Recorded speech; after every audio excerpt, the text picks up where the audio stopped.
Sino nag-ano nito? Si Minda? Hindi rin niya ano? Nagilig ng halak. Pawis na pawis si Misma kanina. Sabi ko magpahingan eh.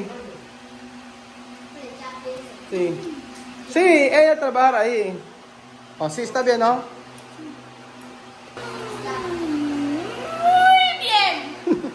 Exagerada.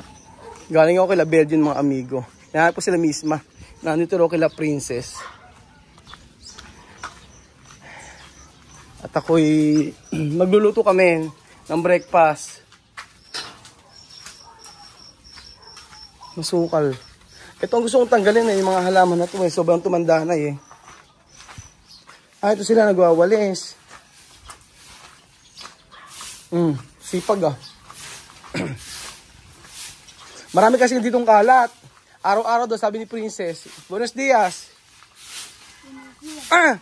Sipag ni Misma ya.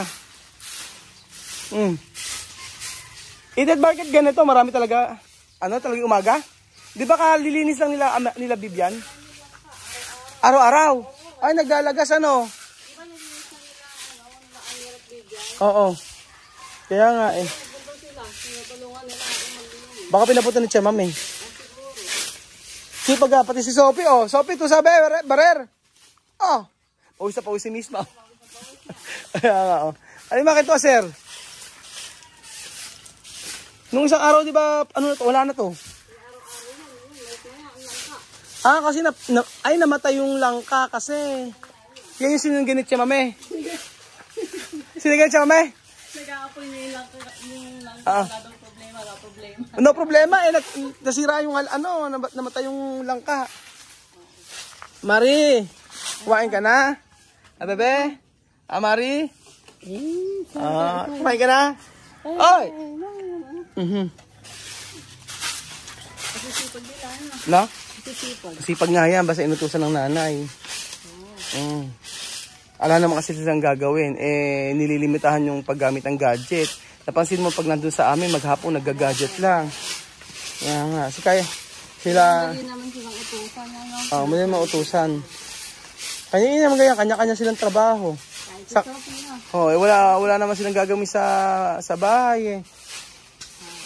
Kagaya niyan, bukas pa yung start ng nila.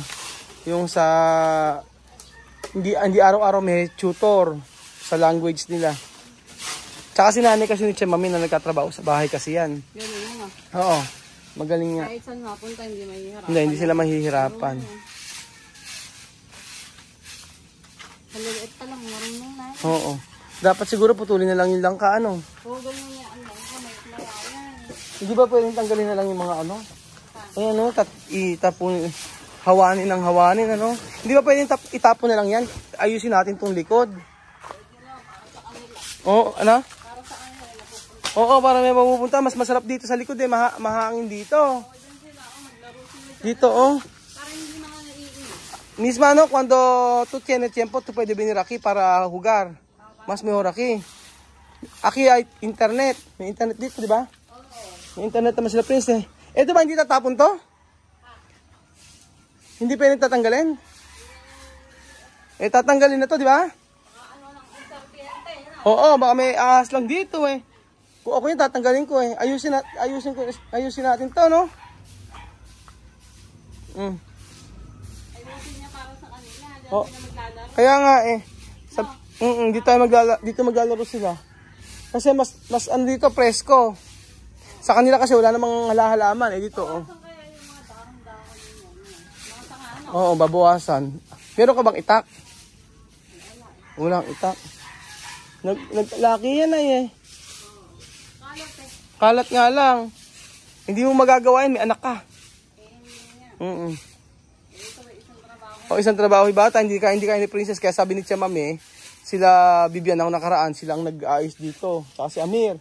Ngayon sila misma. Kasi si Princess wala nang magagawa, meron siyang anak. Tapos si Haris nagpupunta sa nagpupunta sa resort, siya nagbabantay doon, yung pinapagawa. Mainam nga sila Tia Mami, malilibang yung mga anak niya, ganito. Oh. Ha? Maluwang. Oo, maluwang. Ito no, aburrimiento? Así, porque hay trabajo, no? Grabe pa po sa misma. Baka ako naiinip eh. Pero mas okay na yung ganyan, na papawisan sila, ano? Oo, kaysa puro gadget, umaga pa lang. Okay, sa puro gayag, umaga pa lang, ang hirap. Eh eto, meron silang talagang trabaho. Eh hindi naman, kaya ni Bibian tsaka ni Amir, hindi naman sila kukuha ng tubig. Galing ni Sophie. Sophie, doon sabi trabahar, no? Pawis na si Sophie. Tutulong nga ako. Tutulong nga ako dito.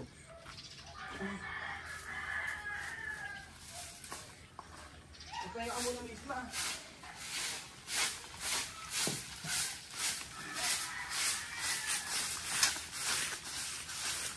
Araw-araw ganito karami? Oo, araw-araw yan. Alam ba ibang tapunan? Wala eh. Ano kaya maganda dito? Ano? Babawasan siguro yung mga sanga. Papaayos natin? Oh, para sa kakilat siya mami, hindi sila naiinip, may pupuntahan. Magkukuha ng landscaper, ganun ba? Hindi na siguro yung aayusin, lilinisin lang. Kung ano yung gusto nila siya mami gawin. Eh kasi mga luma na yung mga Bermuda, no? Oo. Pero yan dapat itapon, ano?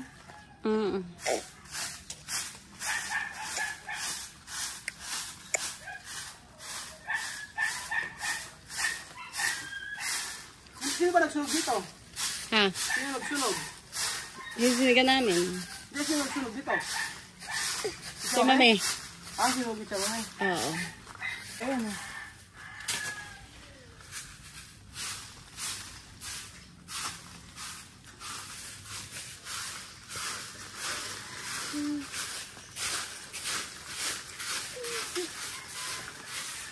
Alin na ito ka, agwa?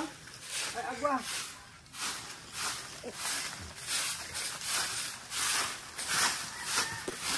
Hindi mo kayo mag-isa to.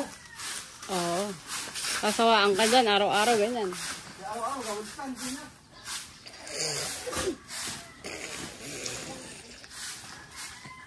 Nangungulab yung mga Saan ba pwede dahon. magtapon ng mga basura? Eh, isasako doon sa kanto dadalhin. Sa sako, tapos sa kanto. May yero dyan, baka maano ka. Dito ka nagtatapon, ano? Tapos may tayo sa kabila, eh, ano? Oo, sa kabila dati tayo naglalagay. Ano magandang sako natin isa-isa, ano? Isasako, dadalhin sa Meron kanto. tayong sako? Tuwing Friday. Ipasako na, isako lahat, no? Sa harapan pa dadalhin? Sa kanto, sa Yokohama. Oh.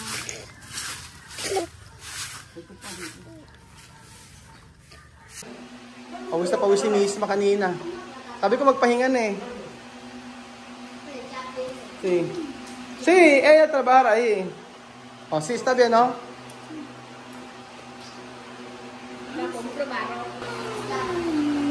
Muy bien. Exagerada.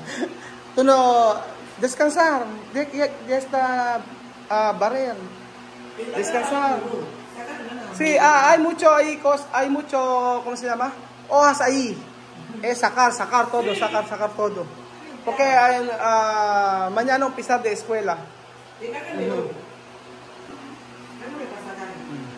Ayun po tayo.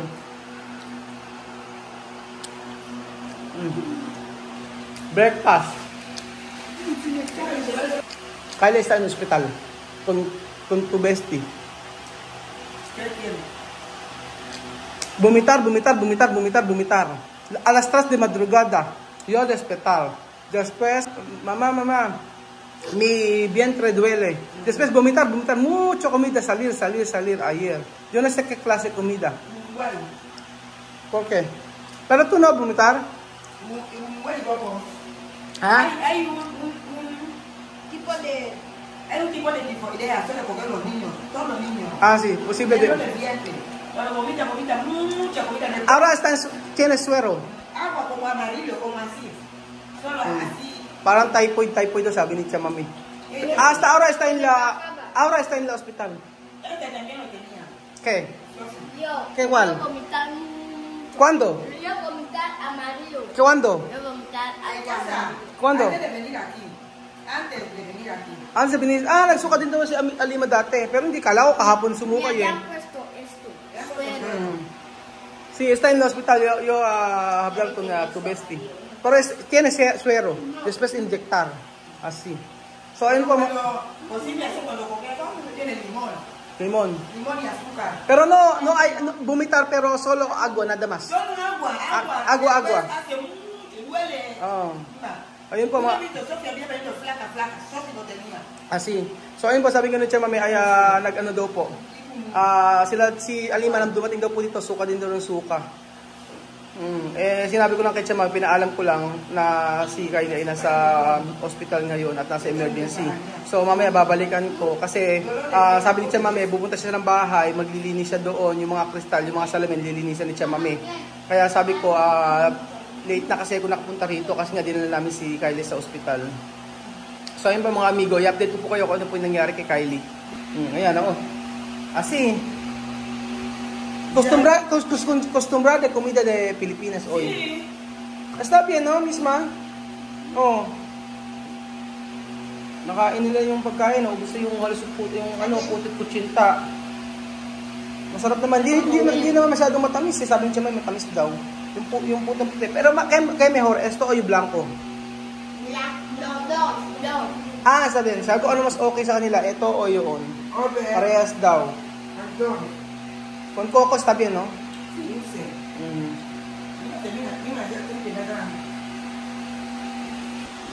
Yang sarap.